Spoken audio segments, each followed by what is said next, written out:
Olá, hoje a gente vai mergulhar num conceito psicanalítico bem atual e super importante para a formação, né? A inveja do self, do Rafael Lopes Corro. Isso aí. Ele bebe muito em Freud, Klein, Bion, e essa ideia está lá no livro dele, Self-Envy, Therapy and the Divided Self. E o ponto de partida já é intrigante, né? Não é só, tipo, baixa autoestima. É um conflito ativo mesmo, quase uma guerra interna na psique. Vamos tentar destrinchar isso melhor. Com certeza. A inveja do self é basicamente isso, um fenômeno intrapsíquico. Uma parte do self, que a gente pode chamar de self-invejoso, ela ativamente inveja e, pior, ataca a outra parte. A parte invejável, que teria as qualidades boas. Exato. O self-invejável, que tem ali o talento, o sucesso, a bondade, vitalidade, enfim, qualidades desejadas. E o ponto-chave é esse. O alvo do ataque não é alguém de fora, é a própria pessoa, uma parte dela mesma. Nossa.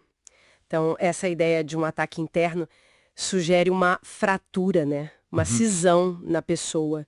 Tipo, convivem ali o self-invejoso, talvez mais ligado a, sei lá, frustrações antigas, impulsos mais destrutivos, Uhum. e o self-invejável, que é o potencial, o crescimento, as coisas boas. Me lembrou um pouco a inveja primária da Klein, Hum. mas internalizada, né? É uma conexão muito boa, sim. O Lopes Corvo ele vai buscar a origem dessa dinâmica lá nas experiências infantis mesmo. Muita frustração, falhas no espelhamento pelos pais, sabe? Rejeição, Entendi. Experiências difíceis. isso. E aí, como defesa, a psique pode meio que se partir, fragmentar. E algumas partes, que ele chama de self-objetos infantis, ficam tipo congelados no tempo, presas naquela dor, naquele ressentimento lá de trás. Ficam paradas no passado, então. Exato. Elas não evoluem. E aí o que acontece? Elas começam a ressentir, a invejar e a atacar mesmo, ativamente, as outras partes que conseguiram se desenvolver. A parte criativa, a que consegue amar, realizar coisas. Que coisa, né? Atacar o próprio sucesso potencial. É bem isso. E tem uma frase dele que acho que captura isso muito bem. Ele diz algo como: a inveja do self é a manifestação de um conflito psíquico profundo entre um self em crescimento e um self congelado no tempo e na dor. Forte, né? Muito. E pensando na clínica, como é que isso aparece? Quais os sinais, assim, para quem está começando, para um analista em formação ficar atento? Imagino que seja concreto no dia a dia. Ah, aparece de várias formas. E às vezes é sutil no começo, viu? A autossabotagem é um clássico. A pessoa está quase lá, quase conseguindo algo importante, um emprego novo, um relacionamento legal, e aí, do nada, ela mesma cria um problema, põe tudo a perder. Aquele exemplo do escritor que você mencionou é perfeito. Não consegue terminar o livro. Isso, exatamente. Outros sinais são, tipo, a pessoa ter um talento óbvio, mas viver sempre abaixo do que poderia, sabe? Uma subrealização crônica. Ou então, não conseguir curtir as próprias conquistas. Aquela autocrítica que não larga, sabe? E claro, na terapia, uma resistência danada para avançar. Nossa, isso me leva a pensar no desafio para o terapeuta, né?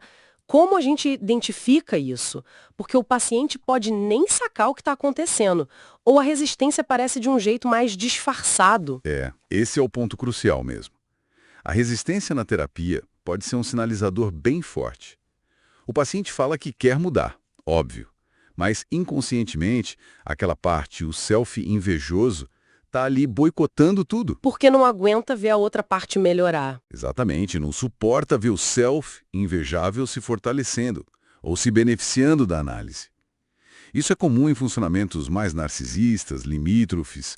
Às vezes o paciente até projeta as coisas boas dele no analista e depois ataca o analista por inveja. Caramba, complexo. É. Então, o trabalho terapêutico exige essa escuta muito atenta para esses padrões de autossabotagem, para a dificuldade do paciente em reconhecer ou bancar as próprias forças, sabe? A interpretação precisa ir além do conflito com o mundo externo, tem que mirar nesses ataques internos. E o objetivo seria Ajudar a integrar isso? Isso. Identificar os ataques, se aliar com a parte mais saudável, né, e aos poucos tentar integrar esses pedaços, reconhecendo também o sofrimento que está ali naquela parte invejosa, que está congelada na dor. Pensando na nossa audiência, né, nos analistas de informação, esse conceito é uma ferramenta muito potente, então. Ajuda a entender uns padrões autodestrutivos que parecem totalmente sem lógica à primeira vista. Uhum. Ajuda a entender por que alguns pacientes parecem não querer melhorar, mesmo sofrendo tanto. Exatamente. Acho que a grande contribuição do Lopes Corvo é essa: ir além da ideia de baixa autoestima. Não é só um sentimento passivo, tipo, eu não sou bom o suficiente. Não. É um processo ativo e destrutivo. É um ataque contra as partes mais valiosas, mais promissoras da própria pessoa. Tem uma coisa trágica nisso, né? Totalmente trágico. O indivíduo se torna o principal inimigo do próprio crescimento, preso nessa batalha interna, por inveja de si mesmo. O paradoxo é esse. A pessoa sabota justamente aquilo que, no fundo, mais deseja alcançar. Antigas, ressentidas, atacam as partes que crescem, que têm qualidades. E isso mina o potencial, o bem-estar e a realização. É isso. Perfeito. E para a gente fechar, talvez deixar uma pulga atrás da orelha, né? Uma reflexão. Como será que as dinâmicas de fora, tipo as pressões sociais para o sucesso ou falhas no ambiente lá atrás, bem cedo, como será que isso conversa com essa dinâmica interna na formação dessas divisões, na origem dessa autoinveja? Talvez as raízes disso tudo sejam uma mistura bem complexa do mundo interno com o contexto de fora, né? Fica aí para a gente pensar.